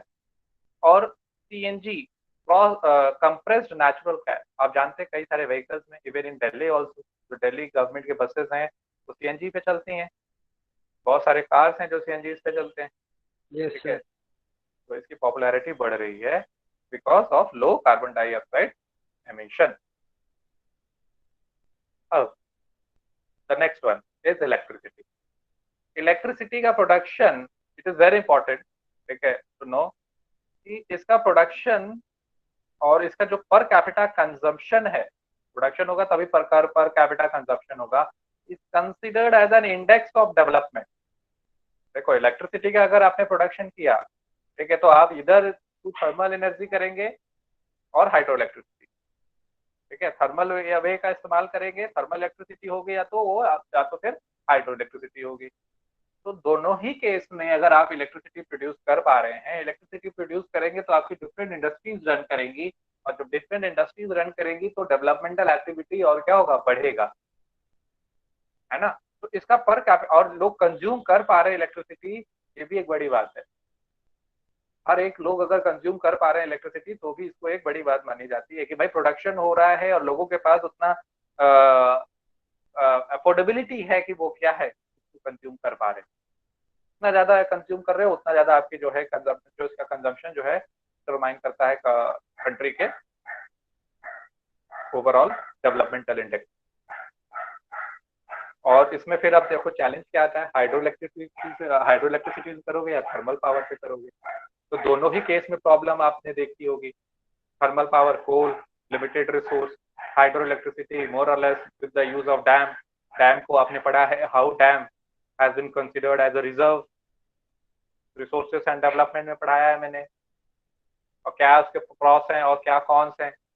It is development for one but not development for other, सब कुछ देखते हुए। तो it is very difficult to generate electricity. जो मेनली दो है वो ये दो डिस्कस किया गया है। Is it clear? Yes sir. Yes, sir. Yes, sir. Thermal में आप कोल, पेट्रोलियम और नेचुरल गैस का इस्तेमाल करते हैं। अब हाइड्रो इलेक्ट्रिसिटी में Bhakra Nangal, Damodar valley, Kopili hydel project, ये हाइड्रो इलेक्ट्रिसिटी के लिए मशहूर है। और थर्मल, हाँ, और इसमें जो है थर्मल इलेक्ट्रिसिटी में थर्मल पावर प्लांट का इस्तेमाल किया जाता है। हम लोग जब वो करेंगे मैप तो उसमें ये सारे डिस्कस करेंगे कितने थर्मल पावर प्लांट हैं, कहाँ कहाँ कैसे कैसे, मैं डिस्कस करूंगा ये आपसे। अब इसके बाद नेक्स्ट अगर आप देखें तो आपका है non conventional sources of. Conventional समझ में आया आप सभी को, जो भी हम लोगों ने 2-4 किया? Yes sir. पढ़ा भी है आपने पहले से? Yes sir. Yes, sir. Knowledge है, बस उसके पॉइंट से याद रखिएगा कहाँ कहाँ वो पाए जाते हैं। वही जो कोल है सबसे इंपॉर्टेंट, जैसे आयरन और उसमें वहां पे इंपॉर्टेंट था मिनरल्स में, ठीक है, एनर्जी में आपका कोल सबसे इंपॉर्टेंट है क्योंकि कोल को ज्यादा डिफाइन किया है इन्होंने। टाइप्स बताया आपको, फिर गोंडवाना, फिर जो है टर्शियरी डिपॉजिट, गोंडवाना डिपॉजिट, है ना। कोल को सबसे पहले, फिर पेट्रोलियम, यस सभी इंपॉर्टेंट है, बट मैं ये कहता हूँ सब इंपॉर्टेंट में सबसे पहले कौन सा, सबसे पहले बताया आयरन और कोल। सर मुंबई हाई एक आइलैंड है या फिर सीधा समुद्र में?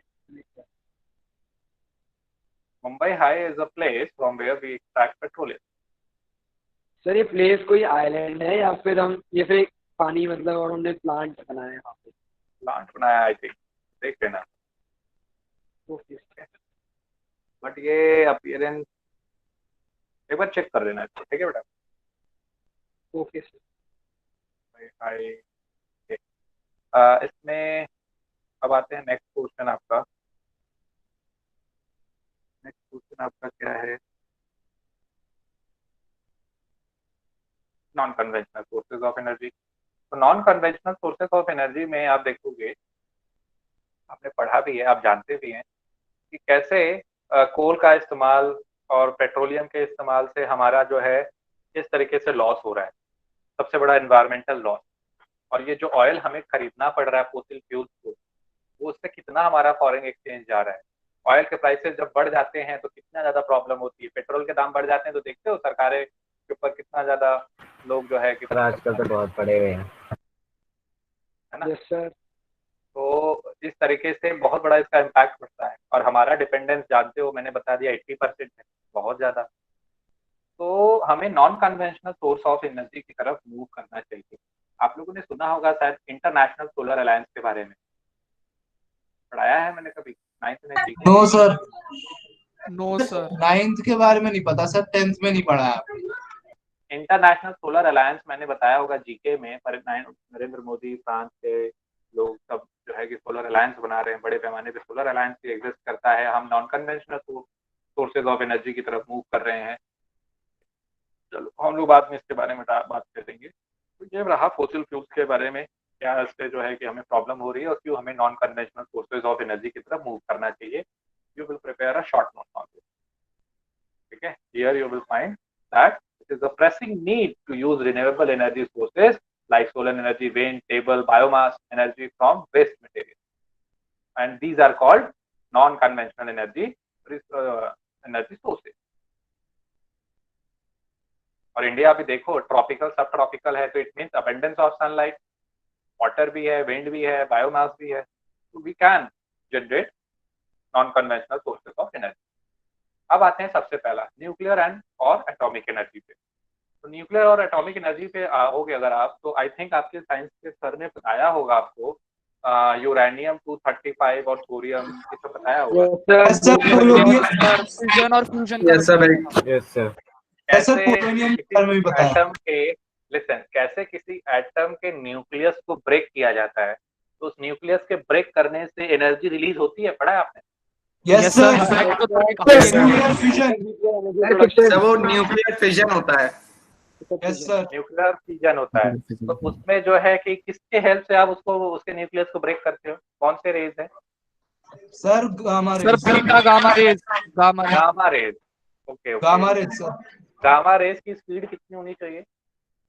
सर गामा रेज की स्पीड सर थोड़ी स्लो होती है, लेकिन वो पार्टिकल्स बहुत हैवी होते हैं और वो बहुत ही हैवी रेडिएशन होता है, जिससे कि जो हम न्यूक्लियस के मतलब एक चेन रिएक्शन करते हैं हम, और वो चेन रिएक्शन से हम जो है न्यूक्लियर फ्यूजन करते हैं और उसको धीरे धीरे स्लो डाउन करते हैं हम लेड के वॉल्स के थ्रू, और फिर वो धीरे धीरे चेन रिएक्शन लेड के वॉल्स। तो आप लोगों का नॉलेज है न्यूक्लियर में, तो इस न्यूक्लियर एनर्जी का दो तरीके से यूज किया जा सकता है, एक मानव विकास के लिए और एक मानव विनाश के लिए, ये भी आप जानते होंगे।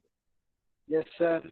Yes sir. ह्यूमन डेवलपमेंट, ठीक है। तो यूरेनियम थोरियम आप जानते हो, ठीक है, झारखंड और अलावी रेंज में कुछ मौजूद हैं, ठीक है, even Ladakh also you will find, Siachen में भी है।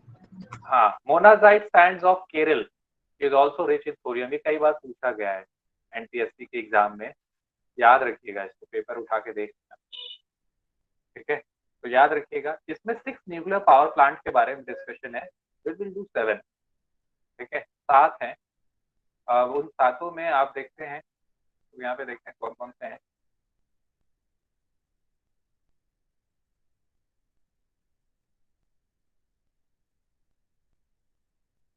ये सभी को याद होना चाहिए, इंपॉर्टेंट है।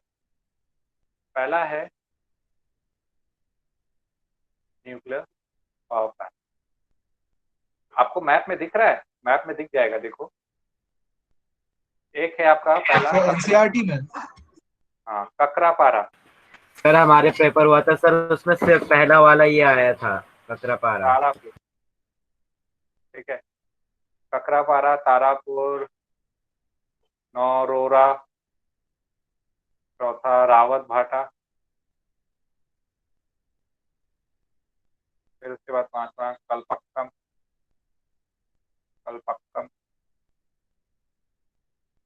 और फिर ककरापारा, तारापुर, नौरोरा, कायगा, कलपक्कम, कुंदकलम, ठीक है। कलपक्कम एंड कुंदकलम ठीक है, both are in the state of Tamil Nadu, ठीक है। कायगा इन कर्नाटक, रावत भाटा इन राजस्थान, नौरोरा इन यूपी। अब बच्चा लास्ट वाला तो यस सर, लास्ट वाला तो है in Tamil Nadu show. Wait Kalpakkam and Kudankulam, ये आंध्र प्रदेश में तो नहीं है सर? कलपक्कम तमिलनाडु में है। सर कलपक्कम तमिलनाडु में ही है, और बाकी सर कुंदाकलम इसमें दिया नहीं हुआ। कुंदाकलम देख लो, तमिलनाडु में ही होगा, जो मुझे याद आ रहा है तमिलनाडु में ही है। सर बुक में नहीं दिया, बुक में है ही। ककरापारा कहाँ है? ककरापारा सर वहाँ गुजरात में है। गुजरात में sir Tarapur Maharashtra, Mumbai Maharashtra, sorry Maharashtra. Sir ये ठीक है, तो ये रहा आपका डिफरेंट स्टेट जहाँ पे ये पाए जाते हैं। ये आपके एनटीएससी और सीबीएसई दोनों के लिए इम्पोर्टेंट है। सर यूपी में तो बहुत ज्यादा पॉपुलेशन है, तो वहां पे अगर न्यूक्लियर पावर प्लांट लगाना थोड़ा अनसेफ नहीं है? मतलब अगर कोई भी मिस्टेक हो गया तो बहुत दिक्कत हो सकती है। जाओ योगी आदित्यनाथ को समझाओ नहीं सर वैसे गलत नहीं है। नहीं, कुछ भी गलत नहीं है। पॉपुलेशन, अगर कहीं पे पॉपुलेशन है तो वहाँ पे आप जो है कि सर न्यूक्लियर न्यूक्लियर करेंगे और न्यूक्लियर रिलेटेड वर्क यस नहीं करेंगे पॉपुलेशन की वजह से। ओवरऑल इंडिया में कितनी ज्यादा पॉपुलेशन है, 130 करोड़ बढ़ते चले जा रहे हैं, तो आप पूरे इंडिया में से हटा दो, है ना। यस सर वैसे भी यूजलेस ही। ठीक है, तो ये वाला इसको ओके नहीं है। अब आ जाते हैं नेक्स्ट सोलर एनर्जी पे। सोलर एनर्जी आप जानते हो कि क्या है, फोटोवोल्टाइक सेल, पढ़ा है आपने ये सब यस सर। सनलाइट में। सर इंडिया में बहुत ज्यादा डेवलपमेंट हुआ है सोलर एनर्जी का, 20% से ज्यादा एनर्जी। मैंने क्या बताया आपको, इंटरनेशनल सोलर अलायंस मैंने बताया ना। देखो Yes, sir. को ये सोलर प्लेट, हाँ, ये आप जो है सोलर प्लेट वगैरह जो है सर ये तो फिजिक्स वाले मॉड्यूल में पढ़ा था। उसको क्या कर रही है, इनिशिएटिव ले रही है कि ज्यादा से ज्यादा सोलर प्लेट्स आए और उसका इस्तेमाल हो, ताकि जो हमारी इलेक्ट्रिसिटी की डिपेंडेंस है on thermal way of generation पे, उससे कम हो पाए और हम नॉन कन्वेंशनल की तरफ मूव कर पाए, है ना। तो ये वाला पोर्शन है फोटोवोल्टाइक सेल, सनलाइट को इलेक्ट्रिसिटी में चेंज कर देता है और रूरल और रिमोट एरिया में देखे जा रहे हैं। फायरवुड और डंग केक का एक क्या है सब्स्टिट्यूट है, उसका मिनिमाइजेशन कम करना है, एनवायरमेंटल फ्रेंडली है। I think you all know this. Clear है सभी को solar energy? Yes, sir. Yes, sir. Okay, wind energy, wind का इस्तेमाल करके, ठीक है, हम क्या करते हैं, एनर्जी को प्रोड्यूस करते हैं। पर्टिकुलरली अगर आप देखो, this peninsula part of India will experience, ठीक है, मोर विंड, ठीक है। तो आप देखोगे इन सब एरिया में, even in the state of Rajasthan also, wind का स्कोप है विंड एनर्जी को प्रोड्यूस करने का, है ना। तो यहाँ से विंड मिल के इस्तेमाल से हम क्या कर सकते हैं, विंड एनर्जी प्रोड्यूस कर सकते हैं। पर्टिकुलरली हम नगर कॉयल एंड मदुराई में कई सारे हम लोगों ने क्लस्टर लगा चुके हैं विंड मिल्स के। सर पोटेंशियल रिसोर्सेज में पढ़ा था। ठीक है, पढ़ा भी था। और विंड एनर्जी में आप देखोगे किस कंट्री को कहता है, किस कंट्री को कहा जाता है country of wind? Denmark. Sir Denmark. Denmark. Country of wind, ठीक है। तो ये आंध्र प्रदेश, कर्नाटक, गुजरात, महाराष्ट्र, लक्षद्वीप, देखो ये कोस्टल एरियाज ही होंगे जहाँ पे हम ज्यादातर विंड मिल्स लगाते हैं, क्लस्टर्स लगाते हैं। Even in Nagar coil and Jaisalmer अगर आप देखो तो ये इफेक्टिवली यहाँ से हम विंड एनर्जी प्रोड्यूस करते हैं। Now next one is biogas. ये वेस्ट से आप निकलता है, शव वेस्ट, एनिमल, और वो वेस्ट आपका एनिमल ह्यूमन वेस्ट हो सकता है। आप लोगों ने शायद गोबर गैस के बारे में देखा भी होगा और पढ़ा भी होगा। सर फिजिक्स में पढ़ा है। हाँ, गांव में अगर आप देखो तो आपको गोबर गैस दिखता है, गए हो कभी? नो सर कभी नहीं गए, बहुत बदबूदार जगह होती है। तो गांव में अगर आप देखो तो बहुत सारे लोग ऐसे हैं जो एनर्जी प्रोड्यूस करते हैं विद द हेल्प ऑफ गोबर गैस। छोटा सा बनाए रहते हैं और वो जो है एनिमल वेस्ट को के डंक से, वहां से वो क्या करते हैं, वहां से हीट प्रोड्यूस करते हैं और उनका यहाँ का कुकिंग में उसका इस्तेमाल किया जाता है उस एनर्जी का, है ना। तो यहाँ पे डिकम्पोजिशन ऑफ ऑर्गेनिक मैटर, ठीक है, थर्मल एफिशिएंसी को बढ़ाता है और ये केरोसिन, डंक केक और चारकोल ज्यादा होता है। अच्छा, इसमें मेथेन के बारे में क्या जानते हो आप? सर मीथेन एक सर हाइड्रोकार्बन है जो कि एक कार्बन के एटम और 4 हाइड्रोजन के एटम से बना होता है सर, और ये सर 68% ऑफ द बायोगैस होता है और most common form of biogas होता है सर। सर जब हम क्या हम मेथेन को जो है यस सर चलिए, तो इट मीन्स आप लोगों को पता है ये सब। तो गोबर गैस ये इंपॉर्टेंट है आपके एग्जाम के लिए, ठीक है, आ सकता है आपके एग्जाम में, तो अच्छे से इसको पढ़िएगा, आया भी है बोर्ड के पेपर में ही, ठीक है। तो इसको ट्विन बेनिफिट होता है फार्मर्स को, पहला एनर्जी मिला, दूसरा इम्प्रूव क्वालिटी ऑफ मैन्योर, ठीक है।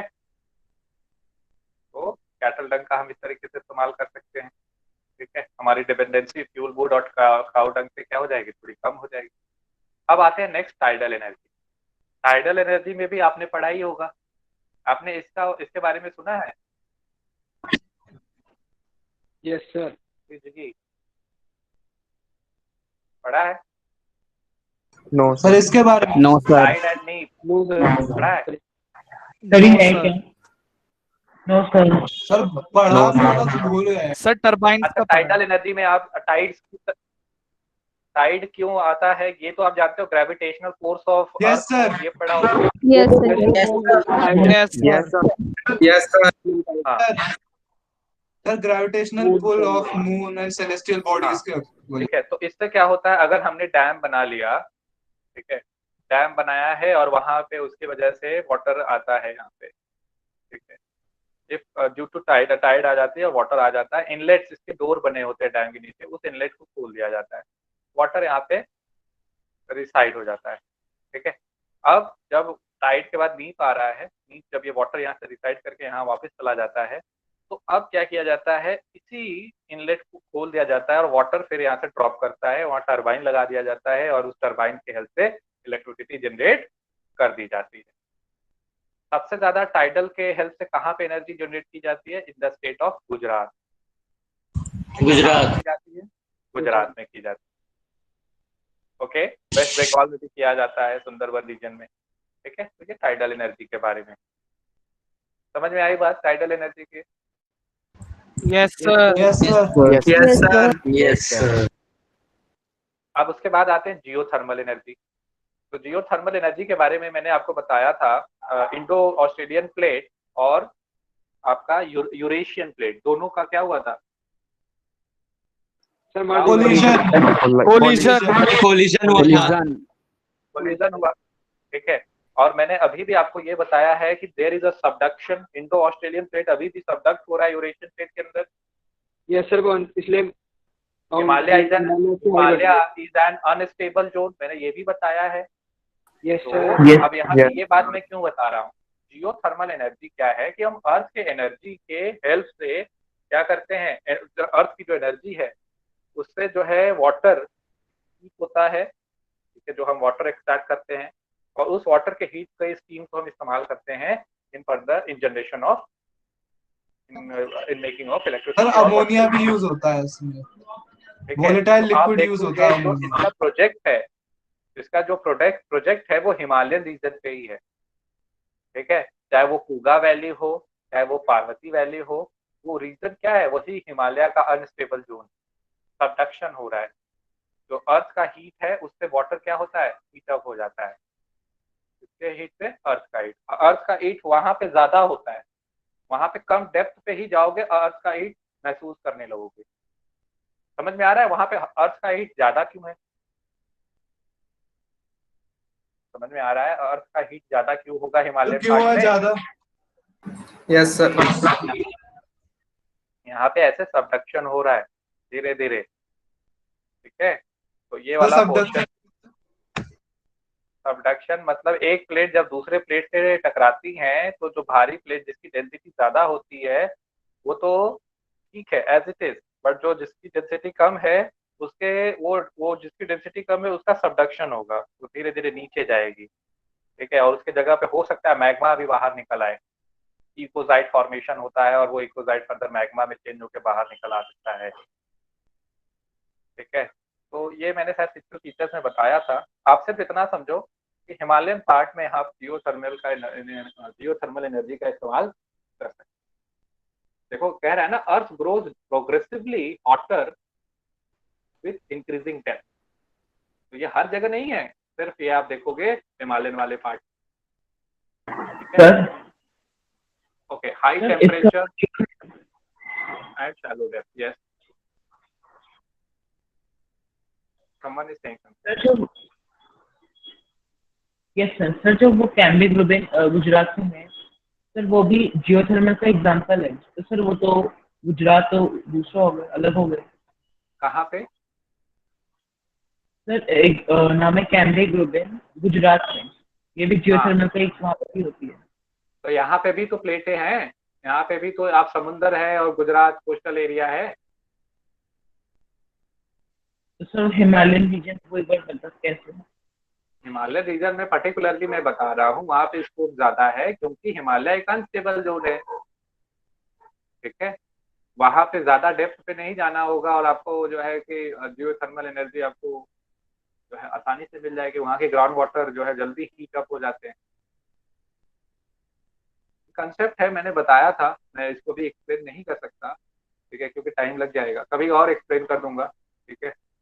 अगर हम 9th में जाते हैं और डिवीजन करते हैं तो वहाँ पे थोड़ा और डिस्कस करूँगा। अभी के लिए ये जानो कि ग्राउंड वाटर हीट हो जाता है और उसी हीट के हेल्प से हम क्या करते हैं, यूज करते हैं एनर्जी प्रोड्यूस करने। और टरबाइन जो है रोटेट करा के ड्राइव करके हम इलेक्ट्रिसिटी प्रोड्यूस। कई सारे हॉट स्प्रिंग हैं, जिसमें से जो एक्सपेरिमेंटल प्रोजेक्ट है वो आपका कौन सा है, Parvati valley near Manikaran in Himachal Pradesh, and other one is located in the Puga valley, जो कि लद्दाख। समझ में आया geothermal energy? Yes sir. Yes sir. Yes sir. अच्छा, कंजर्वेशन ऑफ मिनरल्स हमने पढ़ा, अब कंजर्वेशन ऑफ एनर्जी रिसोर्स। उन दोनों को अगर कंपेयर करें और पूछा जाए कि सबसे इंपॉर्टेंट क्या है, तो सबसे इंपॉर्टेंट ये है उस दोनों में। Multiple times it has been asked. और जानते हो इसमें क्वेश्चन कहाँ से पूछते हैं? सैंपल पेपर उठाओ, बोर्ड का पेपर उठाओ, देखो क्या सर सही कह रहे हैं, और फिर बोलना। Energy saved is energy produce, justify this state. ठीक है, energy saved is energy produce, justify the statement. तो ऑफकोर्स इस बार ये डिलीट हो गया चैप्टर, हो सकता है ये ना आए आपके बोर्ड के पेपर में, but still there is a chance that they can ask this in your NTSC examination, that what are the ways through which we can say that energy saved is energy produced। तो हम क्या करें, switch off करें light को, ठीक है, vehicles का, private vehicles का ज्यादा यूज ना करें, पब्लिक व्हीकल्स का ज्यादा यूज करें, ठीक है, पावर सेविंग डिवाइसेस यूज करें। एनर्जी तो प्रोड्यूस हो रही है, बट हम कंज्यूम कितना कर रहे हैं ये मायने रखता है। जब कंजम्पशन ज्यादा होने लगता है तो प्रोडक्शन हैम्पर हो सकता है, ठीक है। कंजम्पशन पे डिपेंड करता है कि लोग कंज्यूम कितना कर रहे हैं, और हमें एक सस्टेनेबल वे जो है फाइंड आउट करना होगा in order to generate energy, ठीक है। एक सस्टेनेबल पाथ, हमें कन्वेंशनल के से मूव होकर नॉन कन्वेंशनल की तरफ आना है, क्योंकि वर्ल्ड का अभी दो ही सबसे ज्यादा प्रॉब्लम है वर्ल्ड में, एक आपका क्लाइमेट चेंज है, एक दूसरा टेररिज्म है। Carbon day by day emission बढ़ता चला जा रहा है, ग्लोबल वार्मिंग बढ़ती चली जा रही है। लोग कोशिश कर रहे हैं इसको प्रोटेक्ट करने की, बट बस कोशिश ही है। कुछ डेवलप्ड नेशन ऐसे हैं जो कि इस कोशिश में शामिल नहीं है, वो कहते हैं कि हमारा अपना एनवायरमेंटल पॉलिसी होगा, एग्जाम्पल यूएस, है ना। तो एक सस्टेनेबल, और दूसरे कंट्रीज को क्यों सस्टेनेबल बताया जा रहा है? अच्छा, दूसरे कंट्रीज क्यों सस्टेनेबल कर रहे हैं? क्योंकि आप कोई अदर वे नहीं बचा है। जिसको एनवायरनमेंट को एक्सप्लॉइट करना था उन्होंने कर लिया, अब वो एक्सपेक्ट कर रहे हैं कि दूसरे जो डेवलपिंग नेशन है, अपने तो डेवलप्ड हैं, अब दूसरे के सोच रहे हैं कि जो डेवलपिंग है वो सस्टेनेबल वे फाइंड आउट करें, एक सस्टेनेबल वे में चलें। और जो दूसरी कंट्री है जिनको डेवलप्ड होना है, उनके पास इसके अलावा कोई दूसरा ऑप्शन नहीं है। जो बेस्ट अवेलेबल ऑप्शन है वो यही है कि एक सस्टेनेबल वे ही सबके लिए क्या होगा, बेहतर होगा।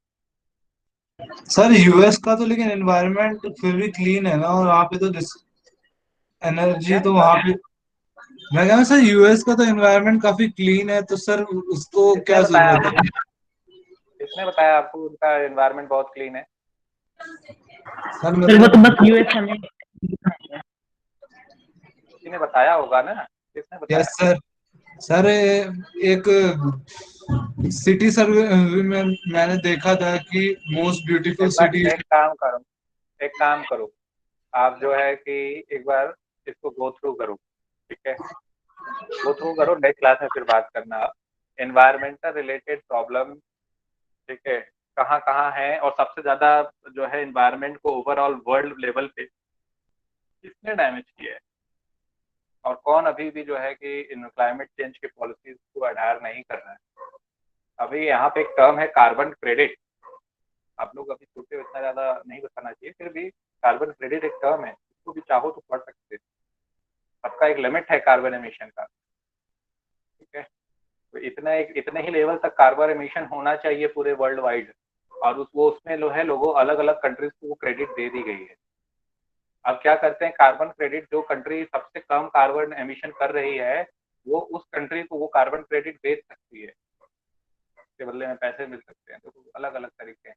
चलो एक वे है, ऐसे नहीं करना चाहिए, अभी यहाँ पे आपके सिलेबस में नहीं है, but this is also a way. तो आप यही सारी चीजें हैं, कंजर्वेशन ऑफ एनर्जी कैसे किया जाए, तो रिक्वायरमेंट कम करनी होगी, सस्टेनेबल वे फाइंड आउट करना होगा, है ना, कन्वेंशनल से नॉन कन्वेंशनल के तौर की तरफ मूव करना होगा। एक कंसर्न सिटीजन होने की वजह से हमें पब्लिक ट्रांसपोर्टेशन का यूज करना चाहिए, स्विच ऑफ इलेक्ट्रिसिटी करनी चाहिए जब यूज में ना हो, पावर सेविंग डिवाइसेस यूज करिए। These are all things which need to be done. समझ में आया? Yes sir. Yes sir. सभी बच्चों को क्लियर है? Yes sir. Yes sir. Yes sir. Yes yes sir clear. Sir वो न्यूक्लियर पावर प्लांट वाला एक बार दिखा दो, मेरा हुआ नहीं था। अच्छा कहाँ पे है वो, दिख रहा है? Yes sir. चलिए, तो इस तरीके से आपका एक chapter minerals and energy resources का कंप्लीट हो गया। डीबीपी आप सभी ने सॉल्व की? सर डीबीपी नहीं मिली थी हमें इस चैप्टर की। सर अभी आई नहीं शायद, सर अभी आई नहीं है शायद। ठीक है, क्लास के बाद आपको आपकी डीपीपी मिल जाएगी, आप सारी डीपीपी कर लीजिएगा। ठीक है, हो सकता है किसी टेक्निकल इशू से ना आया हो, आपको 2 या 3 डीपीपी जो भी मिले सारा कर जाना है, सारे ऑब्जेक्टिव टाइप ऑफ क्वेश्चन को लिख लेना है एक जगह, और थोड़ा सा प्रिपरेशन आप लोग बढ़ा दो। बोर्ड से पहले एनटीएससी है, वो भी 13 तारीख को है, और मैंने आज थोड़ा सा क्विज क्या करा दिया, तो आप लोगों का ल्यूकवार्म रिस्पॉन्स देखने को मिला। 2-4 बच्चे ऐसे हैं जो प्रिपेयर्ड है थोड़ा बहुत, बाकी किसी का रिस्पॉन्स नहीं है। ऐसे तैयारी करोगे तो कैसे निकलेगा एनटीएससी? समझ में आ रही है बात? Yes sir. Yes sir. Sir मैंने यूपी के पेपर का सर्च किया था। हाँ बताओ सर। उसमें मैक्सिमम क्वेश्चन जो थे वो ज्यादातर एंशिएंट और मेडिवल हिस्ट्री से आ रहे थे, महाजनपदा और उनके अकबर। सर सोलर सिस्टम के भी कुछ क्वेश्चंस थे कुछ पेपर्स में। अच्छा। और सर और उसमें इम्पोर्टेंट डेट्स के भी मैंने देखे थे, 2 क्वेश्चन आते हैं इम्पोर्टेंट डेट्स के भी आते हैं। इम्पोर्टेंट डेट्स जैसे world population day. Yes sir. हाँ। तो और सर कुछ जैसे कुछ ऑर्गेनाइजेशन है जैसे ONGC, वो कब सेटअप हुआ, ईयर, वो भी पूछा जाता है। अच्छा, तो इसमें आपका देखो डेज तो आपका एक ऐसा चीज है जो आपको जानना चाहिए। ठीक है, जो मेजर डेज है, इंपॉर्टेंट डेज है, वो आपको जानने चाहिए। हर एक मंथ का एक बार आप डेज निकालो, उसमें जो इम्पोर्टेंट है, इम्पोर्टेंट में आपका जैसे पॉपुलेशन से रिलेटेड, ओजोन से रिलेटेड, है ना, अर्थ डे से रिलेटेड। ठीक है, तो ये सारे इम्पोर्टेंट जो डेज हैं इनको फाइंड आउट करो और उसको लिखो। सर मेरे पास एक बुक है, उसमें ये सब है। हाँ, तो उसको याद कर जीके की बुक है। Yes sir. तो ये 1-2 क्वेश्चन ही होंगे जो कि पूछे जा सकते हैं आपके एग्जाम में, और उसके अलावा आपका जो एंशिएंट और मेडिवल का बता रहे हो आप, तो इसके लिए आप क्या करिए, आपके लिए थोड़ा टिपिकल हो जाएगा कि आप उतना ज्यादा सिलेबस सर क्लास 8 के लिए और क्लास 7 में दिया हुआ है मेडिवल हिस्ट्री, और क्लास 6 और क्लास 7 में 6, 7, 8 का एक बार सोशल देख लेना। ठीक है, आपको बहुत हेल्प मिल जाएगी। Okay sir. चलिए नेक्स्ट क्लास में हम लोग जो है दूसरी जो है सब्जेक्ट को स्टार्ट करते हैं। हिस्ट्री स्टार्ट करेंगे। देखते हैं फेज 2 में क्या जो लेफ्ट होगा, फेज 2 का वही स्टार्ट करेंगे। Okay sir. ठीक है, आप लोग सभी प्रिपेयर करके आएंगे। Yes sir. Thank you okay sir. Good evening sir. Good evening sir. Good evening sir. Thank you sir. Good evening sir. Good evening sir. Good evening sir. Good evening everyone. Good evening everyone. Good evening everyone.